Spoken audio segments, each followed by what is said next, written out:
All right, finally some new shoes.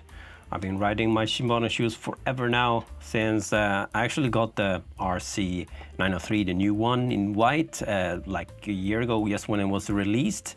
But in the end, that shoe didn't work for me at all. Like after like 90K, it actually tore my Achilles up because, I don't know, they did something to that heel cup that did not work for me.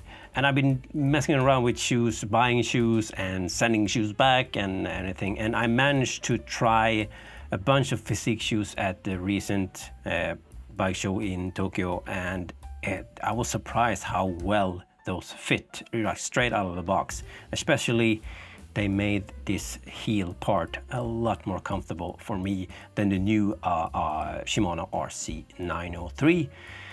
But yeah, I've been riding the 902 forever now, and it was definitely time for something new. And looking around at all the shoes, especially the top end ones that look nice, they are so damn expensive. And with the weak-ass Japanese yen now, it's getting a bit ridiculous price-wise here in Japan.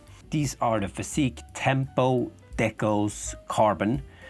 And I guess it's probably like a third tier down from the top or something. It has like the full carbon sole, so that was kind of only really must for the shoes. Otherwise, I just wanted to look nice basically, and of course fit. But like I said, I tried this before, so I knew it would fit me good. The strange thing is I actually had to go down to a 44 from a 45 in Shimano. And if you look at the millimeters, this 44 is 28.35 millimeters. And the Shimano in 45 is 28.5, so just actually only 1.5 millimeters difference, if that math checks out, whatever. And white, because white you can do all the kind of sock experiments. Don't be boring and just do white shoes and white socks when you can have a little color on there. Anyway, that's not the point of this video.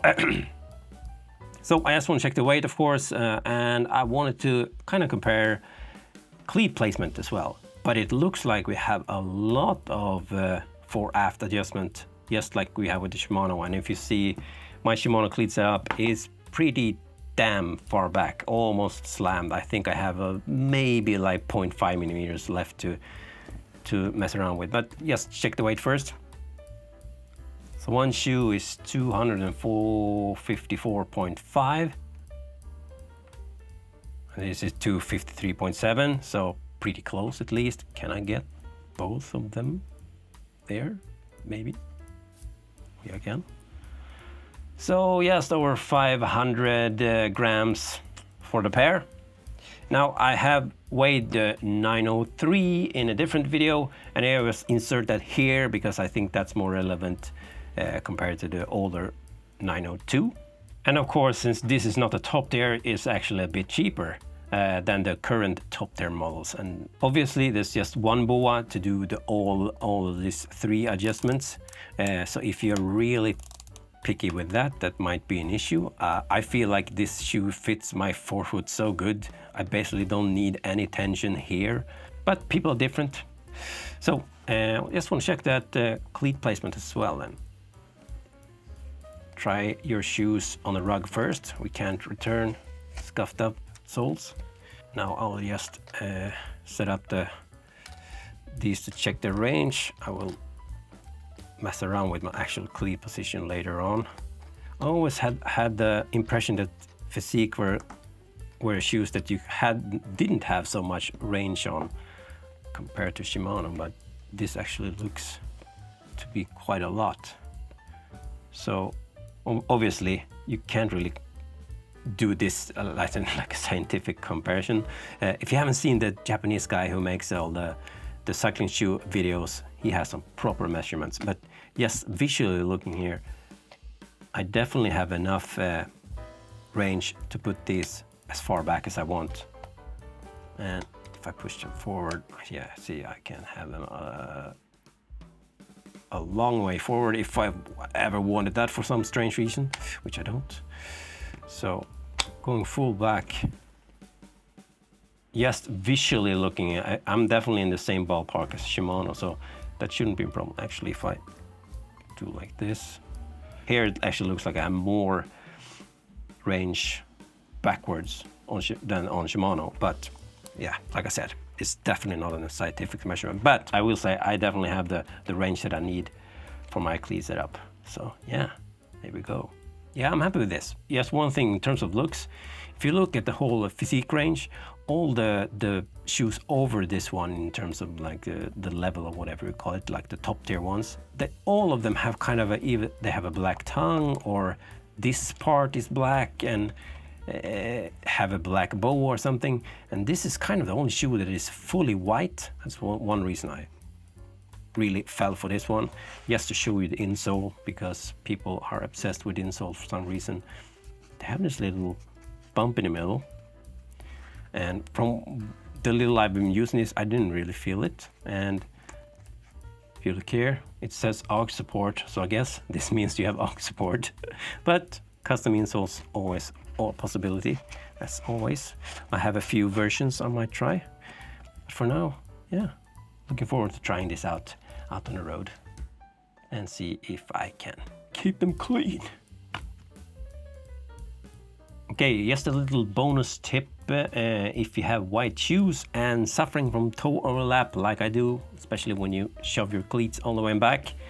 And I got this idea from my mate Dom, who did this on his recently very new white shoes. And that's just to take a little bit of white PVC electrical tape and just add some extra protection just above this little thingamajig. Okay, so it should definitely be said that this is not like a totally permanent thing. If you ride in the rain, or say if you rub this a lot on your front tire, it's a pretty high chance that it will come off. But it's an extra layer at least of protection that you can pretty easily replace if needed.